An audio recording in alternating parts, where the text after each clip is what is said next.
Катон қарағайды көру мен үшін арман еді. Бүгін орындалуының куәгерсіздер. Алақай? Өйткені бұл жер Қазақстандағы ең үлкен ұлттық парк саналады. ЮНЕСКО-ның ерекше қорғалуы тиіс мұралар тізіміне кіретін нысан. Аумағының үлкендігін айтсаңыз, аралап шығуға бір апта уақыттың өзі жеткіліксіз. Ал менің 2-ақ күнім бар. Қиын таңдау жасап, бір ғана мекенге тоқталуым қажет. Мұнда Берел қорымын, Көккөл сарқырамасын, Рахман қайнарын, Ұлы Жібек жолының солтүстік тармағын, Екінші дүниежүзілік соғыс кезінен сақталған үлкен қирандыларды көре аласыз. Бірақ мен Қаракөл көлін таңдадым. Бұған дейін ол жайлы көрінісі көркем, суы тұнық деп естігенмін. Алайда, мың естігенше бір көрген артық емес пе? Өскеменнен Катон Қарағайға апарар жолды айтсаңызшы. Меніңше ол сөз жетпес көрініс. Жеткенше тамсанып, таңданып келдім. Сөзбен жеткізе алмас сұлулық. Жол бойындағы сары гүлдер бірте-бірте күлгін түстермен алмасады. Орманнан кейін мұнартқан күнбағыс алқабы, ал көкжиек соңында таудан зарқырай аққан күміс өзен мен тау шыңы, көк пембек аспан. Сағаттап тамсанып отыра беруге болады. Мына жақтың тазалығы бір бөлек әңгіме. Жерден бірде-бір қоқыс таппайсыз. Жалпы шығыстың табиғатын аялап, қадірлеп жүрген жергілікті тұрғындардың алдында бас идым. Малдардың өзі бір бөлек сияқты. Сиырлар мен жылқылары сахнада тұрғандай әдемі. Енді жалпы ұлттық парк жайлы білетініммен бөлісейін. Жетуіңіз қиын, қашықта жатқан ерекше көркем жер. Тіпті мұнда адам аяғы баспаған жерлерде кездеседі. Жер жаһанда ондай орындар өте сирек. Кез келген адам мұнда жаны қалаған іспен айналыса алады. Оның өзі үлкен артықшылық. Мысалы, гид көмегімен ұлттық паркты атпен немесе жаяу аралай аласыз. Балық аулап, жидек, саңырауқұлақ, дәрілік шөп теріп, омарта және ірі қара ұстайтын ферма жұмысымен танысуға болады. Айтпақшы, аталған өңірде емдік қайнар көздерді жетерлік. Туристердің көбі сауығу үшін келеді. Әркім өз ермегін табады. Мен Қаракөлдің жағасында орналасқан әдемі үйге тоқтадым.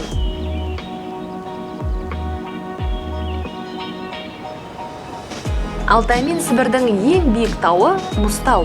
Ол жайлы білетін боларсыз. Мұзтау ұлттық парктың негізгі нүктелерінің бірі саналады. Тіпті оның қасиеттілігі 3 әлемдік дінмен мойындалған. Әдетте тау шыңы бұлттар мен тұманнан көрінбейді. Саяхатшылардың арасында Мұзтау келбетін тек жақсыларға ғана көрсетеді деген сенім бар екен. Енді бізде жақсымыз деп ойлаймын, сондықтан сәл күтейік. Негізі қазір де көрініс өте әдемі.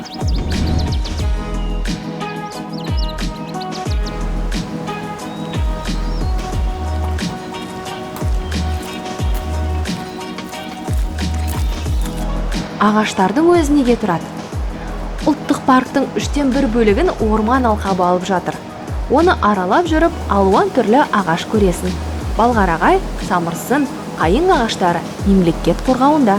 Сондықтан ағаш отайтындар мұнда аттап баспайды. Жол бойында мынадай әдемі сарқырама бар.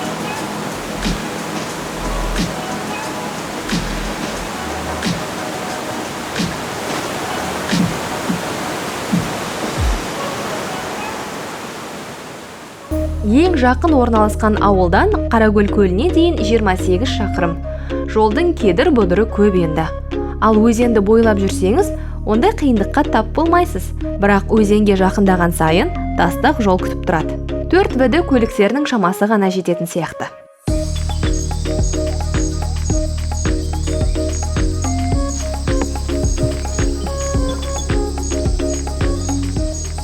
Қаракөлге 2 үлкен ағынды су мен бірнеше бұлақ су алып келеді. Ал көлден таудан төмен қарай үлкен ағынды өзен ағады. Өте әдемі көрініс. Көлдің суы жылы, сондықтан мұнда аққайран балығы көп. Орысша атауы да оны мекендеген балықтар құрметіне қойылғандай. Язь балығы, Язевая көлі.